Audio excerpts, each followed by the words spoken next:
Hello and welcome to week 10 lab of CS 111. Now in this lab, we are going to have a look at functions and also reference and value parameters. Now, if you haven't seen the intro video of this week's lab, that is week 10, you can have a look at that video and then come back to this video again. In that video, we have discussed about reference and value parameters. Now for this week's lab, we are going to download the tutor2.cpp file from Moodle, and that is along with your lab handout. So I'll open up the code. Now there are a number of functions in this code. This is very similar to your last week's lab. We had the readInt function. So what this function does is it is going to ask the user to enter a integer, and then it is going to check if whatever the user has entered is actually an integer and not some letter or any character. And then this sign character function, what this does is it is going to take an integer and determine whether the integer is a positive number or a negative number, and depending on that it is going to retain a plus or minus sign. Then we have this random pair function. So this function generates two random numbers, first and second, and you will notice that we have these parameters coming in, first and second, and we are trying to update the values of the parameters inside this function. Then this check linear function. Now this function takes two parameters. One is the guess and the other is the answer. So when we run the code, the equation will be shown to the user, and then the user is going to guess some answer. So whatever the user has guessed and what the actual answer is to that function or the equation will be passed to this function, and this function is going to determine whether the user has guessed the answer correctly. Okay, so we are comparing guess and answer. So if the user's guess is equal to the actual answer for that function or the equation, then we are going to say great, and we will say that is equal is true, or you can say the answer is correct or true. And if the guess is not correct, we will say the solution was something else, and we will say the guess was false. Then we also have a check quadratic function. Now at the moment we don't have anything here, so in the lab we are going to implement this function. Then going on to the main function. So in here there are some variables a and b. We have x, scores, tries. Now when the program starts, it's going to print some message, and then it is going to say enter L for linear equation and Q for quadratic equation. So if the user enters L or Q, or while the user enters L or Q, what happens is we are going to increment the value of tries. That means a user is making a try to solve the equation, and then we generate two random numbers, that is I and B. So if the user had entered L, then we will execute this part of the code for linear equation, and if the user had entered Q, then we are going to execute this part of the code for quadratic. Now in the linear part, it is saying that the solution is negative b. So if you look at the last week's lab, that is week 9, we had this equation ix plus ab equals 0, and if you try to make x the subject of the formula, right, basic mathematics algebra, so we will get x equal to negative b. That means the solution for this particular equation is negative b. That is why we have the solution in here as negative b. Then we have coefficient 1 and 2, which is these two numbers I and AB, and then we are printing the equation and asking for the solution. So when the user enters the solution, we are going to check the solution in this check linear function, which is over here, right? And the purpose of this function is to check whether the answer of the user is correct.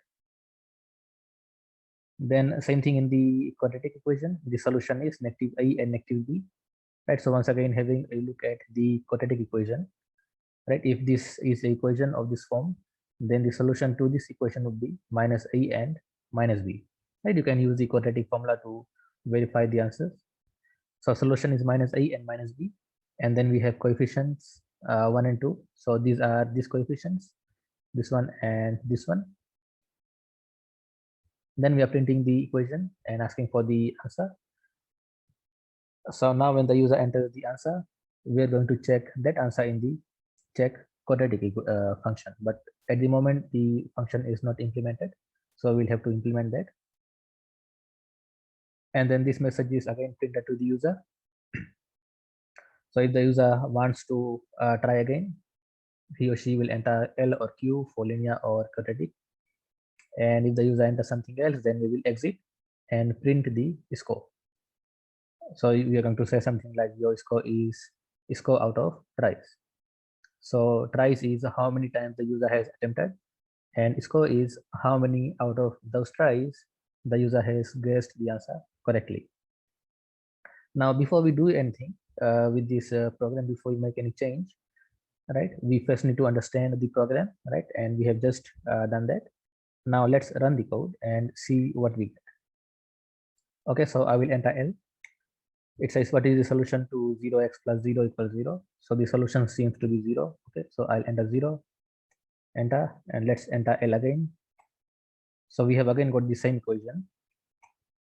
Enter L. So every time looks like we are getting the same equation. No matter how many times we enter L for linear, we are getting the same equation. So there seems to be something wrong with the code. That means these random numbers are not being generated properly.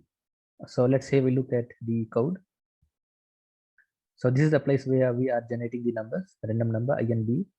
Okay, and this I and B is coming from here, right? We have these variables in mind, and then we are passing that variable into this random pair function to get some random numbers. So if we look at this random pair function, right, we are trying to update first and second. Now, if you recall the intro video for this week, what we have learned over there is when we want to update the values of the variable inside a function, which are passed as parameters, we need to pass them by reference. And to pass them by reference, we know we need to put the ampersand symbol. Okay, so now if I run the code, enter L, so now we are getting some numbers. So the solution seems to be 10. Okay, it says great. Enter L again. Solution to this seems to be 3. Okay, enter. Great. Try once again. L. Let's enter some wrong answer. So let's enter 5. Now I want to exit, so I'll enter some other character. Let's say K. Now it says your solution is your score is 0 out of 3. 0 correct out of 3. But we have made 2 correct attempts and says the score is 0. That means the score is not getting updated properly. So once again, let's have a look at the code. Now this is where we are trying to increment the score. Okay, that is inside the if condition inside check linear. That means the score will only be incremented if the check linear function returns true. And if you look at the handout, it says the first function random pair should assign to 2 reference parameters, first and second. So we have done that, right? We have made these 2 as reference parameters. The second function, check linear, should return true if the guess is equal to the answer, and it should return false otherwise. So if you look at the check linear function, it is saying that it should return true or false, but over here we are not returning anything. We are only saying is equal is true if the answer is correct and is equal is false if the answer is incorrect. But we are not actually returning the values of is equal. So at the end, we need to return whatever the value of is equal is. Okay. Now if we run the code, L, okay, solution is 8. Okay, enter L again. Solution to this one is -7. Okay, so we have entered the wrong answer. Now let's quit and see if the score was updated properly. So I'll enter K to exit. So it says your score is 1 correct out of 2. So we had 1 correct answer and 1 incorrect. And this time seems like the score is getting updated properly. Right, so that was the first part, that is 10.1. The second part is to extend the check quadratic function and it should return true if the guess is equal to answer 1 or answer 2, and it should return false otherwise. Now we know that quadratic equations have two solutions. So just as we are checking for the solution in the check linear function, we need to do something similar. And since the linear equation has one solution only, that is why we are passing one answer. And since quadratic has two answers, we are passing answer 1 and answer 2 along with the user's guess. We're going to say if guess is equal to answer 1, right? Then we will say cout and we'll print great. Okay, but this solution has two answers. So along with this, we can say whether the user has entered answer 1 or answer 2, right? Any of the two answers can be correct. So we will say if guess is equal to answer 1 or guess is equal to answer 2, because both are correct answers. So we'll accept either answer 1 or answer 2. And if any of these is true, then we are going to say great. And if none of them are correct, then we are going to say, so we can say the solution was answer 1 and answer 2. So we also need to return true or false. Return true if the answer is correct. So very similar to the first one, right? We will say bool is equals false. And then if the user has guessed this correctly, then we are going to say is equals is true, otherwise is equals is false. And then at the end, we are going to return is equal. Right, so once again, this function takes three parameters. One is the user's guess, what the user has guessed, and the other two parameters are the equations or the solutions of that equation. So we are saying if the user's guess is either equal to answer 1 or answer 2, right, then in that case, will take any of those answers as correct. Otherwise, we will say the answer is incorrect. And then at the end, we are going to return true or false, depending on whether the answer was true or false, or correct or incorrect. Now let's run this code once again and see if our quadratic equation works. Okay, so we have some error and we are missing this symbol over here. Okay, run. So I'll enter Q for quadratic. So the answer seems to be 6 and 4. So 6 and 4, I'll enter 6. It says great. I'll try once again, and this time we'll enter some wrong answer. Let's say 56. It says the answer is incorrect, and let's exit the program. And we are getting a message saying your score is 1 correct out of 2.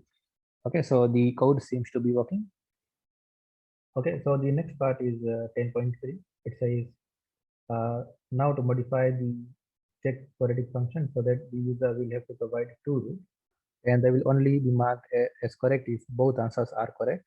The order in which the user enters the roots should not matter. And this function will now have 4 parameters. And now what we'll do is we will ask for 2 integers from the user. Right now we are reading only 1, that is x1. So we'll say x1 is this, and we'll read another one as x2. And we also need to declare these two variables on top. So we have x1, and we'll also make x2. Right, so now when the user enters the 2 integer values, we will pass both of those integers to the function. So one is x1 and the other one is x2. So now this function is taking 4 parameters, and we need to adjust the function as well. So right now we are getting guess 1, and we will also take guess 2. So what we need to do now is check both of the answers that the user has entered. So let's say the answers of the solution is something like this. Let's say the solution is 5 and 6. So this is answer 1 and this is answer 2. Right, and what the user has entered is something like this. So the user enters 5 and 6. So this is correct, right? So answer 1 and answer 2, and we have guess 1 and guess 2. So the user can enter something like this. So we'll match if guess 1 is equal to answer 1 and also guess 2 is equal to answer 2, because we need to check that both the answers are correct, right? So that is why we are using AND. That means both of them should be correct. So one possibility could be guess 1 is equal to answer 1 and guess 2 is equal to answer 2. That means the user has entered the numbers in this order, but the user can also enter the answer in this way. He or she can enter 6 and 5. This is also correct, right? It is still 5 and 6. So along with this, we will say, or guess 1 is equal to answer 2 and guess 2 is equal to answer 1. So in the first one, we are directly checking 5 and 6. And in the second one, we are checking the cross pattern, that is 6 and 5. Okay, so now let's run the code and check if things are working in here.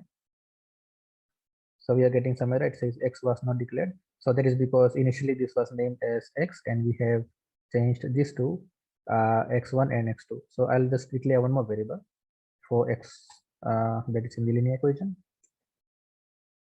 Okay, now run. So we want to solve for the quadratic. So we will enter Q. So the solution seems to be negative 6 and 3. So I'll enter negative 6 and 3.